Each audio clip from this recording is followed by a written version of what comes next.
지금 현재 유지되고 있는 남한과 북한의 군사분계선은 이런 모양이지만 6.25 전쟁이 발발하기 전에는 이런 모양을 하고 있었습니다. 이 선은 1945년 미군과 소련군이 한반도를 분할 통치하기 위해 북위 38도 위선을 기준으로 그어놓은 선이었고, 남북한 정부가 수립된 이후에도 그대로 실질적인 경계선 역할을 하게 되었다고 합니다. 그렇게 5년이라는 세월이 지난 후 1950년 6월 25일 아침, 서울에 있던 사단장 백선엽 대령은 사단 작전 참모 김덕준 소령으로부터 적 침공 소식을 받게 됩니다. 북한군은 기습적으로 38선 전역을 넘으며 남침을 시작하고 있었고, 허술한 부대 배치와 방어가 불리한 전선을 형성하고 있었던 대한민국 서부 전선 일대는 순식간에 점령을 당하고 말았어요. 이것이 6.25 전쟁의 시작이었습니다. 그리고 오늘 저는 38선을 따라다니며 6.25 전쟁이 시작된 격전지를 실제로 탐험해보려고 합니다. 휴전선과 가장 가까운 38선에 위치한 도로를 시작으로 양양에 위치했던 38선 경계까지 전쟁이 시작되었던 현장을 직접 돌아볼 거예요. 그리고 38선을 지나는 몇몇 도로에는 38선 비석이 설치되어 있는 곳으로 확인이 되는데, 저는 이곳을 방문하며 사진을 찍어 오는 것을 목표로 했습니다. 그리고 이 컨텐츠를 제작 지원해주신 인터넷 민족을 잠깐 소개해드리겠습니다. 최대 48만원까지 현금 지원을 받으며 인터넷 약정 교체를 할 수 있고, 추가로 정수기 또는 핸드폰 유심기반 등 최대 30만원까지 필요하신 혜택을 선택하실 수 있습니다. 굳이 가입을 안 하시더라도 최저요금제 설계로 통신비 절감을 도와드린다고 하며, 저희 구독자분들께는 공유기도 요금 추가 없이 무료로 지원해드린다고 합니다. 혹시나 인터넷을 바꿀까 하셨던 분들이 있으시다면 전문 상담사분들께 상담 한번 받아보시길 추천드립니다. 38선을 탐험하기 전에 먼저 찾아간 곳은 바로 임진각입니다. 이곳은 북한군이 서울을 점령하기 위해 넘어야 했던 임진강 철교가 있었고, 저는 그 실물을 직접 확인해보고 싶었어요. 그러니까 6.25 때 저 철교를 건너가지고 서울을 공격하려고 왔던 거 아닙니까? 저기에 북한군이랑 전차가 가득 있었다는 생각을 하니까 아찔한데? 이곳은 6.25 개전 초 국군 1사단이 북한군 6사단에 맞서 싸웠던 문산 전투가 벌어졌던 곳입니다. 정예군이었던 북한군과 비록 제대로 된 전투를 하지는 못했지만 어려운 여건 속에서도 3일간을 버티며 북한군의 남하를 저지하는 데 좋은 성과를 낸 전투 중 하나로 평가되고 있습니다. 그리고 그 참혹했던 현장은 지금 이렇게 평화로운 관광지의 모습을 하고 있었습니다. 추워. 근데 저도 여기는 처음 와보는데 되게 신기하네요. 생각보다 볼거리가 많은 곳이었습니다. TV로만 봐왔던 평화의 종, 경의선 철도 종단점, 자유의 다리 등 역사적 의미가 있는 곳들로 가득하더라고요. 그리고 여기서는 임진강을 건널 수 있는 케이블카를 이용할 수 있었습니다. 임진강 너머는 민통선 지역이라 일반인은 출입이 불가능한 곳인데, 저는 호기심이 많아서 다음에 기회가 된다면 꼭 한번 가보고 싶은 곳이었어요. 임진강 구경을 마친 후 차를 타고 또 다른 전투가 일어났던 장소로 향했습니다. 임진강 상류 쪽에서는 북한군 1사단이 내려와 전투가 진행되고 있었는데, 이 싸움이 바로 고랑포 전투였습니다. 이곳은 방어가 어려운 지형이라 준비되지 않은 국군에게는 아주 어려운 싸움이었습니다. 넓은 지역에서 압도적인 병력을 상대해야 했고, 얕은 수심에 임진강을 건너온 탱크가 우회 공격까지 해오는 상황이라고 하니 상상만 해도 정말 절망적이었더라고요. 하지만 국군이 물러서지 않고 싸운 덕분에 북한군은 1개대대 정도의 병력을 상실하게 되었고, 이 전투는 국군 1사단이 38선에서 치른 전투 중 가장 성과가 좋았던 전투라고 평가받았습니다. 뭔가 길이 되게 적막하다. 여기가 임진강 고랑포구. 고랑포구는 출입이 통제되어 들어갈 수는 없었지만 바로 앞에는 고랑포구 역사공원이 운영되고 있었습니다. 여기까지 온 김에 들어가보지 않을 수 없었어요. 임진각 쪽에는 관광객이 되게 많았는데 고랑포구는 조용합니다. 너무 조용한데? 안녕하세요. 입장료 5,000원인가요? 예. 지금 디지털 관광공인증 행사 중이라 예. 발급 받으시면 예. 무료로 이용하실 수 있어요. 그래요? 발급 받으면 다른 데서도 쓸 수 있는 거예요? 네, 다른 지역에서도 쓰실 수 있고요. 직원분의 친절한 안내 덕분에 저는 이곳을 무료로 관람할 수 있었습니다. 한국관광공사가 운영하는 어플에서 제공하는 서비스였고, 다른 지역에 갈 때도 유용하게 쓸 수 있을 것 같네요.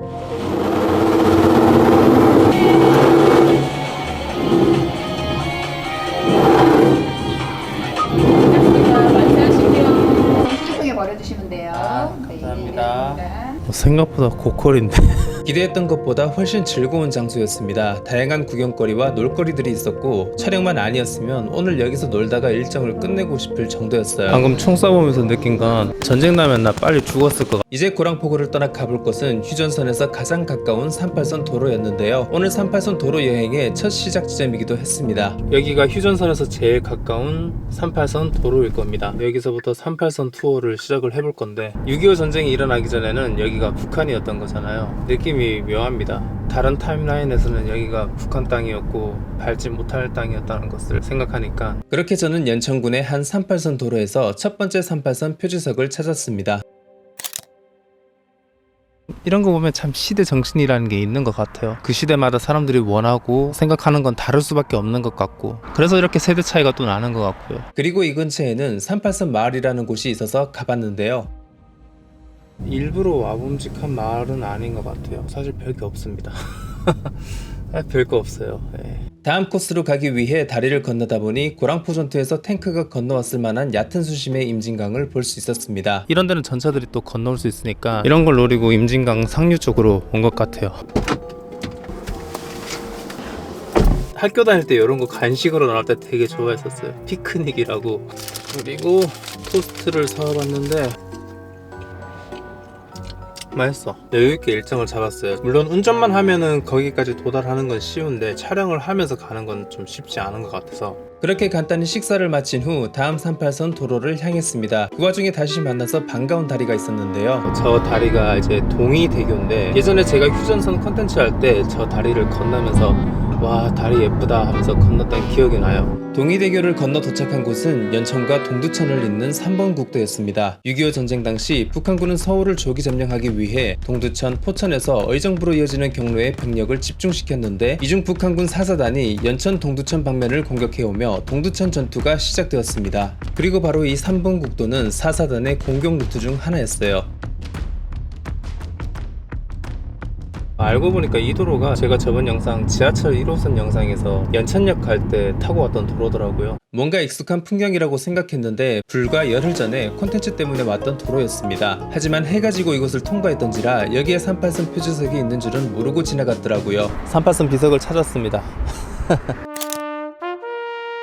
이곳에는 38선 표지석 외에도 38선 돌파 기념비가 세워져 있었습니다. 1951년 5월 28일 전선에서 밀린 후 다시 38선을 돌파한 기념으로 세워졌고 태국 장병들이 이 지역 작전에서 보여준 무공을 기념하기 위하여 미국 사단에서 건립했다고 하네요. 기념비 방문을 마친 후 저는 또 새로운 전선으로 향했는데요. 동두천 전선에는 북한군 4사단이 침공하고 있었다면 포천 전선에는 3사단이 서울을 목표로 진군하고 있었습니다. 지금 지나고 있는 이 길은 38고개라는 길이더라고요. 저는 북한군이 지나왔을 것으로 예상되는 고갯길을 지나 포천으로 들어왔습니다. 제가 이제 전장에 와 있다는 생각을 하게 되니까 이런 지형 지물들을 조금 더 유심히 관찰하는 것 같아요. 그렇게 가다 보니 47번 국도가 나왔고 이곳에서도 38선 표지석이 있는 곳이 있다고 해서 가봤습니다. 38선 휴게소가 있었지만 폐업을 한 상태였고 근처에는 아담한 카페 하나가 운영되고 있었습니다. 외진 곳에 있는 만큼 근처 몇몇 주민들이 방문하는 곳 같더라고요. 제가 이 38선 드라이브를 기획을 하면서 좀 공부를 했거든요. 생각보다 참혹했다. 그 상황과 현장을 생각을 해보면 되게 참혹한 현장이었고 왜 그런 상황이 될 수밖에 없었을까라는 생각이 많이 들더라고요.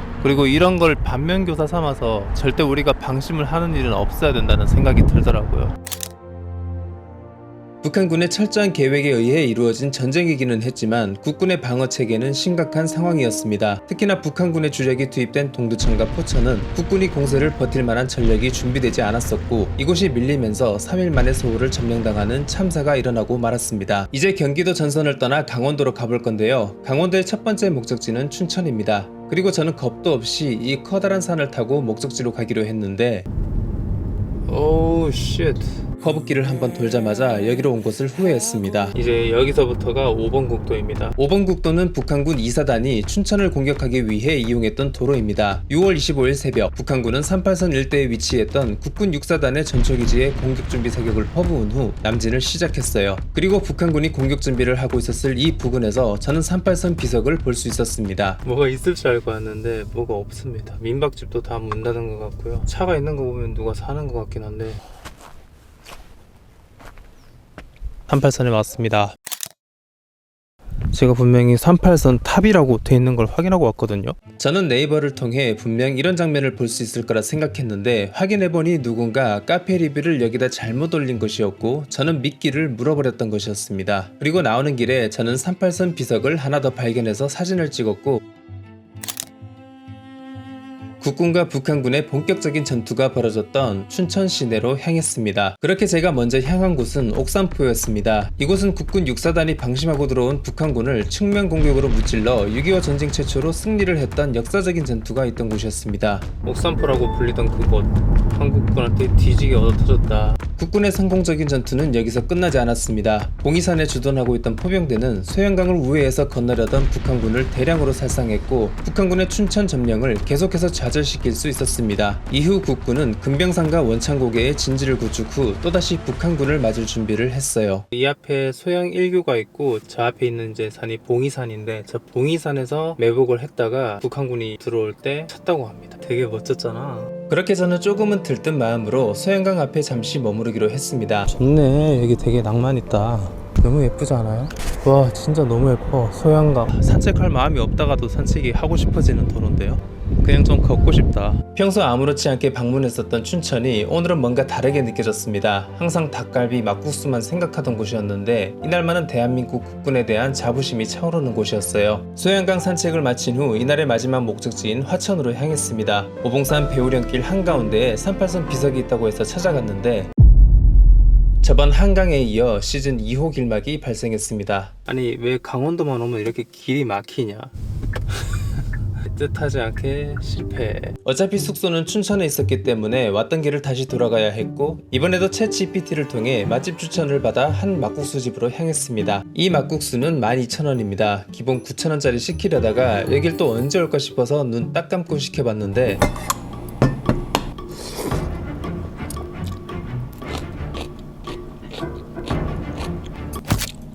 맛은 있는데 조금 비싼 감이 있어서 다음에 9,000원짜리를 먹어보고 싶네요. 고맙습니다. 막국수집 바로 옆에는 메밀로 만든 빵을 파는 카페가 있어서 빵을 몇 개 사고 커피는 비싸서 메가커피를 가기로 했습니다.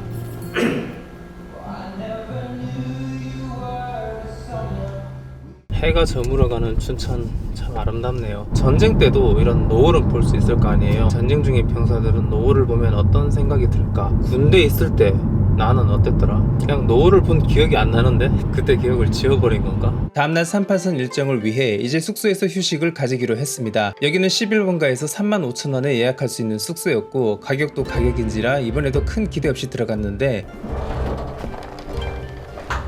맞아주는 건 키오스크였지만 프론트는 아주 공들인 공간이라는 느낌이 들었습니다. 그리고 숙소는 뭐야? 미쳤네? 방도 따뜻하네. 리모델링 한지 얼마 안 된 건지 모르겠지만 아주 청결한 느낌이 드는 공간이었습니다. 모텔 같은 느낌이 드는 부분도 있었는데 가격을 생각하면 매우 훌륭했다. 특히 아산에서 묵었던 같은 가격의 숙소와는 비교 대상이 아니었어요. 빵을 간단히 먹고 욕조에서 몸을 푼 후 컨텐츠 기획을 하는 중에 저는 충격적인 소식을 전해들었습니다. 계엄령이라고? 저는 컨텐츠에 몰입해 있느라 진짜 북한이 쳐들어온 줄 알았는데 아닌 걸 알고 얼른 잠들었습니다. 아침 일찍 일어나 숙소에서 나섰고 이제 춘천을 떠나 홍천으로 갑니다. 아 좋은 아침입니다. 날씨가 너무 좋네요. 그리고 저는 홍천을 가는 길에 국군이 춘천에서 마지막 방어를 치렀던 원창고개를 지나가 보기로 했습니다. 근데 이 오르막길이 진짜 행군하기는 되게 어려웠을 것 같아요. 또 예전에는 이렇게 길이 좋지도 않았을 거 아니에요. 체력 소모가 심한 길이었지 않았을까. 하이브리드 차가 오르막길에 막 그렇게 강한 차가 아니다 보니까 차도 힘들어하는 게 느껴져요. 그렇게 저는 원창고개를 지나 양양고속도로를 타고 홍천으로 향했습니다. 홍천 역시 춘천과 마찬가지로 북한군이 진군해 오고 있었는데요. 이곳을 방어하던 국군은 북한군의 압도적인 전력 앞에 계속해서 밀려나고 있는 상황이었습니다. 하지만 춘천에서 대패를 한 북한군 2사단의 지원을 위해 홍천으로 진군하던 일부 연대가 춘천으로 향했고 국군은 강원도 일대 북한군의 전진을 지연시키게 됩니다. 이후 국군은 서울 함락과 전역의 열세로 충주까지 후퇴할 수밖에 없었지만 이곳에서 3일이나 남진을 지연당한 북한군은 수원까지 진군하기 위한 계획에 큰 차질을 빚게 되었죠. 그리고 이때 6사단을 지휘했던 김정호 대령은 6.25 전쟁에서 계속해서 맹활약을 하게 됩니다. 지연전을 열심히 펼쳤던 그 격전지로 한번 가보려고 합니다. 국군이 방어진을 구축했던 말고개를 지나고 나니 화양강 휴게소가 나왔고 이곳에 멈춰서 잠시 화양강을 내려다봤습니다. 여기가 화양강이구나. 그리고 이 화양강은 국군 6사단이 마지막 철수 전 방어를 했던 곳이기도 하더라고요. 이번에는 다시 38선 비석이 있는 곳으로 가보도록 하겠습니다. 제가 찾는 38선 비석은 강원도 인제군의 한 길가에 위치하고 있었습니다. 하지만 저는 강원도의 위험을 느낄 수 있는 도로를 지나야만 했는데요. 전쟁 시에는 이런 길을 또 다 걸어서 올라가야 되니까 진짜 힘들었을 것 같아요. 그래서 행군 훈련을 하는 것 같아요. 그러니까 사실 군대라는 게 특수한 조직이라는 게 일반인 기준에서는 이런 길을 다녀야 할 일이 없잖아요. 근데 군인 같은 경우에는 어떤 환경에 주어지든 살아남고 싸우고 이런 거를 해야 되다 보니까 정신적으로 무장되어 있지 않으면 되게 힘든 직업입니다. 그리고 또 이렇게 힘든 일을 할수록 조금은 불가피하게 이렇게 수직적인 관계가 좀 강할 수도 있고, 또 군인은 까라면 까야 된다는 말이 있잖아요. 상관 명령으로 불복종하면 안 되고, 하지만 그 책임은 지휘관이나 상관이 져야 되겠지만요. 아니 닭이 있어? 뭐하냐 너 거기서. 흑닭이네 흑닭. 우와, 여기는 양구대교라고 하는 곳인데 겁나 무섭게 생겼네요. 와. 그렇게 소양호를 건너 38선을 넘고 나서야 38선 비석을 찾을 수 있었습니다. 풍경이 미쳤습니다. 그냥 38선을 따라 다녔을 뿐인데 이렇게 예쁜 풍경을 볼 수 있다고? 와, 근데 여기 대박이다. 아니 여기가 알프스야. 우리나라에 이런 데 있는 거 아는 사람이 몇이나 될까? 비석 바로 옆에는 카페와 식당이 있었고, 저는 커피를 한 잔 사러 들어갔는데 영업을 하는 분위기가 아닙니다. 쫄보티 해야 될 것 같아. 그렇게 저는 패잔병 마냥 허겁지겁 다른 장소로 이동했습니다. 결국 양구까지 왔구나. 또 양구 반갑다. 신월리. 와, 또 아무도 없어. 이런 데가 정말 매복하기 좋은 도로지. 그런데 조금 가다 보니 이 도로가 평범한 도로는 아니라는 느낌이 들었습니다. 보통 경사지고 구불구불한 도로는 차로를 넓게 만들어서 시야를 확보할 수 있게 만들어 놓는데, 이곳은 차로폭도 좁고 도로질도 안 좋아서 운전하는 내내 긴장을 놓을 수가 없더라고요. 거기에 인적 없는 음산한 분위기까지 더해져 제가 다녔던 험로 중 가장 기억에 남는 곳으로 꼽을 수 있을 것 같습니다. 여긴 좀 무섭다. 진짜 인적이 하나도 없어요. 그래서 무서워. 그렇게 저는 험난한 길을 뚫고 또 다른 38선 비석이 있는 곳에 도착했습니다. 불이 켜져 있는 거 보니까 영업을 하고 있는 것 같기는 한데요. 태극기 보이시나요? 와, 되게 큰 태극기가 펄럭거리고 있어요. 영업하시나요? 아이스 아메리카노 하나 주세요. 여기는 사람이 많이 올 때도 있나요? 마을 카페거든요. 사장님께 여쭤본 이유는 주변 경치가 너무 좋았기 때문이었는데요. 카페 바로 옆에는 소양호가 펼쳐져 있었고 38대교와 함께 멋진 풍경이 어우러져 여태까지 보지 못했던 멋진 뷰를 관람할 수 있었습니다. 그리고 도로 곳곳에는 38선의 의미를 되새기는 여러 조형물들과 장식들이 공간을 채우고 있었습니다. 38선 표지석도 찾았습니다. 원래는 인제군 남면 부평리에 있던 표지석인데 38선 스토리텔링 형상화 사업 일환으로 이곳 38대교로 이전을 했다고 하네요. 정말 우연히 만날 수 있었던 뜻깊은 장소였고, 저는 이곳을 한 번쯤 와보시길 추천드리고 싶습니다. 날씨가 좋은 날로 해서요. 아니 우리나라의 스위스는 춘천이 아니고 인제네. 네, 대한민국 스위스 인제. 근데 여기는 너무 좋았다. 그럼 이제 38선의 마지막 위치인 동해안 쪽으로 가보겠습니다. 이곳에선 북한군 5사단이 해로와 육로로 모두 진출하며 기습 공격을 감행했고, 강릉을 지키던 국군 8사단은 분전했지만 결국 버티지 못하고 후퇴하고 말았습니다. 그리고 이때 양양은 38선으로 인해 남북으로 나뉘었었고, 남한에 소속된 양양은 강릉으로 편입되어 이 전투는 강릉 전투라 불리고 있습니다. 그렇게 산을 거쳐서 이제 바다가 보이네요. 와, 오랜만이다. 장교리 해변. 대박인데? 여기는 제가 24시간 전국 일주 콘텐츠 때 첫 목적지로 방문했던 곳이어서 정말 반갑더라고요. 이제 38선 가장 동쪽 끝으로 왔습니다. 이곳에는 38선 휴게소가 있었고, 바로 옆에는 서핑지로 유명한 기사문 해수욕장이 펼쳐져 있었어요. 와, 이 겨울에 서핑을 하고 있는 사람이 보이네요. 정신없이 운전하다 보니 아직 밥을 못 먹었더라고요. 그래서 저는 해변가의 한 식당에서 타코를 시켰습니다. 그리고 타코의 맛은 크리스마스 날 나홀로 집에 보면서 먹고 싶은 맛이었습니다. 이국적인 느낌도 나고 좋은데요? 제가 음식을 가리지 않고 다 잘 먹는 편이거든요. 멕시코 가서 멕시코 현지 음식도 한번 먹어보고 싶어요.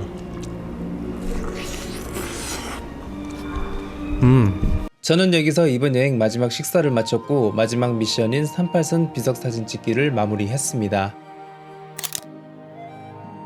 이번 38선 투어를 준비하면서 6.25 전쟁의 의미에 대해 다시 한번 생각해 볼 수 있었습니다. 개인적으로 이번 콘텐츠를 만들면서 정말 뿌듯함을 느끼기도 했고요. 지금의 대한민국이 존재할 수 있도록 목숨 바쳐 싸웠던 대한민국 국군 장병들, 그리고 함께 싸워주셨던 세계 각국의 참전 용사들에게 감사의 마음을 전합니다. 이 땅에 사는 모든 분들에게 평화와 건강이 깃들기를. 돌아가는 길에 38선 비석을 하나 더 찾고 촬영을 마무리했습니다. 화천에만 방문했으면 완벽했는데 아깝네요. 다음 콘텐츠에서 인사드리겠습니다. 행복한 연말 되시길 바랍니다.